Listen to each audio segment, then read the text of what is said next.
Israel बुरी तरीके से फंस गया है और अभी तक लग रहा था कि इजरायली सेना हमास का सफाया कर देगी, लेकिन अब हालात ये हो गए हैं कि ईरान, यमन और सीरिया की तरफ से इजराइल पर हमले की बड़ी तैयारियां हो चुकी है। इजराइल ने मौके की नजाकत को भाप करके ऐलान कर दिया है कि अब कयामत युद्ध होकर रहेगा।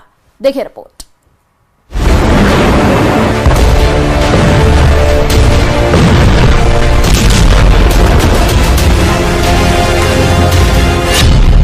एक 1000 किलोग्राम के 14,000 बमों से हमला, फिर भी हार गया इजराइल।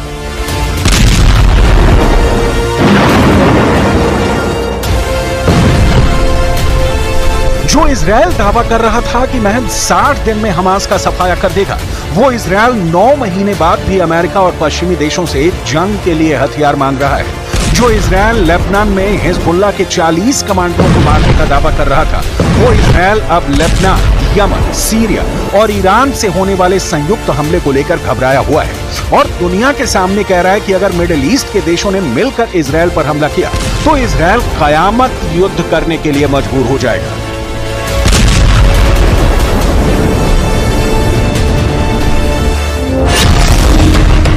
अब होगा कयामत युद्ध, ईरान, यमन, सीरिया से ट्रिपल जंग।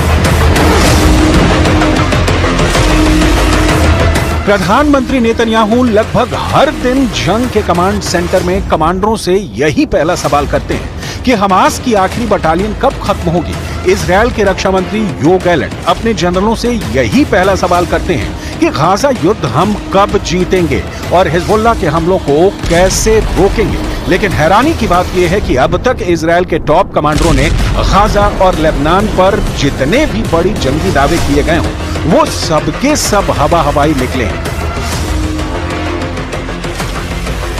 हकीकत में इजरायली सेना के पास हथियारों की भारी कमी है और यही वजह है कि अब इजराइल को लगने लगा है कि मध्य पूर्व देशों के साथ साथ ईरान, सीरिया और यमन इजराइल पर हमला कर सकते हैं। इसी को देखते हुए इजराइल के विदेश मंत्री इजराइल कैट्ज ने अब कयामत युद्ध की धमकी दे दी है। इजराइल के विदेश मंत्री की यह धमकी खास तौर से ईरान और लेबनान को लेकर है। इजराइल कैट्ज ने सोशल मीडिया मंच एक्स पर लिखा कि ईरान को उसके विध्वंसक संदेश ने उसे विनाश के योग्य बना दिया है। जो शासन विनाश की धमकी देता हो उसे बर्बाद कर दिया जाना चाहिए। इजराइल कैट्ज ने यह भी लिखा है कि अगर ईरान समर्थित हिजबुल्लाह लेबनान से इजराइल पर अपनी गोलीबारी बंद नहीं करता और बॉर्डर से दूर नहीं जाता है तो इजराइल उसके खिलाफ पूरी ताकत से कार्रवाई करेगा। वक़्फ़ अन्नार फी जबहत लुबनान, वक़्फ़ अन्नार फी जबहत यमन, वक़्फ़ अन्नार फी जबहत अल-इराक़, सबीलुहा वहीदुन अवहदुन ला आखिर लह। अगर हम पिछले 24 घंटे की बात करें तो इजरायली सेना ने गाजा पट्टी में भयानक हमले किए हैं। रफा, जबालिया कैंप, खान यूनुस में इजरायली सेना ने चुन कर टारगेट तबाह किए हैं। दावा किया जा रहा है कि दक्षिणी गाजा में हमास की आखिरी बटालियन के करीब 10,000 से ज्यादा हमास के लड़ाके मौजूद हैं जो इजरायली सेना पर सटीक हमले कर रहे हैं। टैंक, माइन, रॉकेट और एंटी टैंक मिसाइलों से इजरायली सेना पर घातक हमले हो रहे हैं। यही वजह है कि अब इजरायली सेना हमास के लड़ाकों को मारने के चक्कर में फिलिस्तीनियों को भी मारने के लिए मजबूर हो गई है। पिछले 24 घंटे में इजरायली सेना ने कम से कम 40 फिलिस्तीनियों को मार दिया है, जबकि 224 फिलिस्तीनियों के घायल होने की खबर है। अब तक गाजा पट्टी में 37,834 फिलिस्तीनी मारे जा चुके हैं, जबकि घायलों की संख्या 86,858 तक पहुंच चुकी है। दक्षिणी गाजा के रफा शहर और पूर्वी गाजा के शुजाया में इजरायली सेना ने जमकर गोलीबारी की है। रफा में तो एक ही परिवार के 6 लोगों की मौत हुई है। इजरायली बमबारी में पश्चिमी रफा में एक ही परिवार के 6 लोगों की मौत हुई है। इजरायली सेना खान यूनुस के पूर्व में अबासन और खुजा सहित कई शहरों को तोपखाने से निशाना बनाया है। היבשתית, האווירית, מחזקים את מערכי המודיעין ונערכים לכל אפשרות. צריך לזכור את המצב הבסיסי. המצב הוא שחיזבאללה פתח נגדנו במלחמה, גם אם מוגבלת, ב8 באוקטובר, יום אחרי חמאס, ומאז הוא לא עצר אותה. ובמובן הזה יש לנו חובה לשנות את המצב בצפון. अब होगा कयामत युद्ध, ईरान, यमन, सीरिया से ट्रिपल जंग।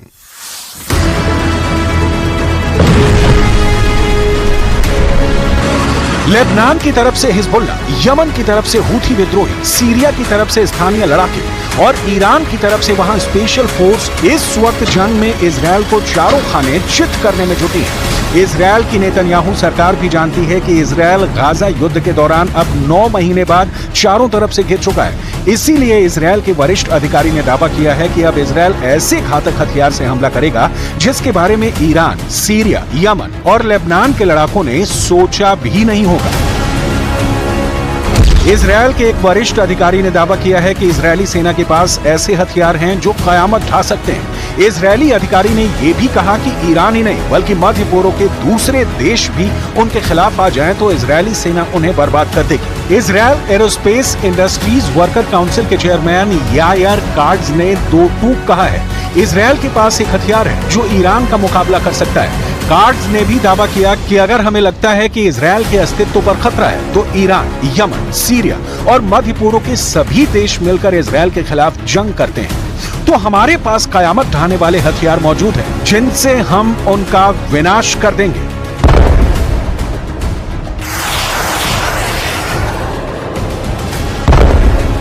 हालांकि हिजबुल्लाह चीफ हसन नसरल्लाह बार बार इजरायल को धमकी दे रहे हैं कि हिजबुल्लाह के पास ऐसे हथियार मौजूद हैं जो इजरायल का विनाश कर सकते हैं।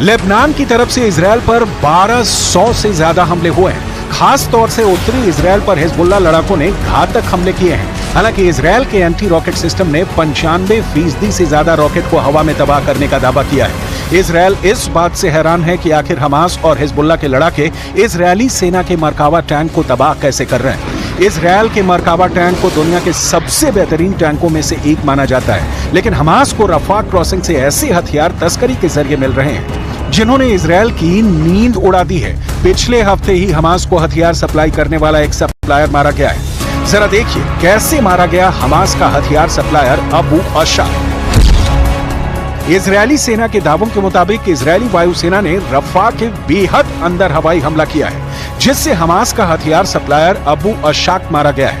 अबू अशाक ही हमास को हथियार सप्लाई कर रहा था जिसकी भनक आईडीएफ को लगी, जिसके बाद रफा में इजरायली सेना ने पहले अबू अशाक की कार का पीछा किया और फिर जैसे इजरायली वायुसेना को अबू अशाक की कार दिखाई दी उस वक्त उसकी कार पर 3 से 4 मिसाइलों से हमला किया गया जिसमें अबू अशाक मारा गया।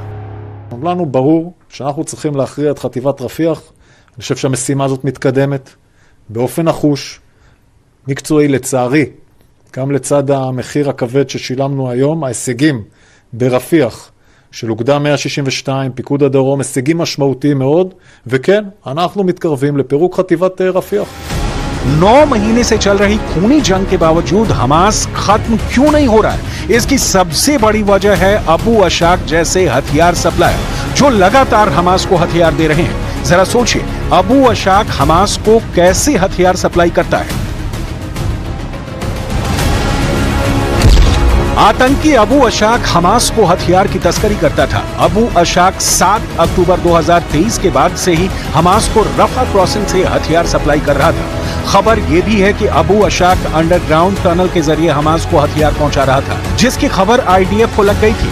गाजा पट्टी में आईडीएफ इंटेलिजेंस की तरफ से दिए गए इनपुट के आधार पर इजरायली वायुसेना ने एयर स्ट्राइक की जिसमें आतंकी अबू अशाक मारा गया। इजरायली वायुसेना ने रफा में रात भर रेडी टू फायर रॉकेट वाले एक लॉन्चिंग साइट को भी तबाह कर डाला है। इसके अलावा हवाई हमले में मिलिट्री इंस्टॉलेशन, आतंकवादी सेल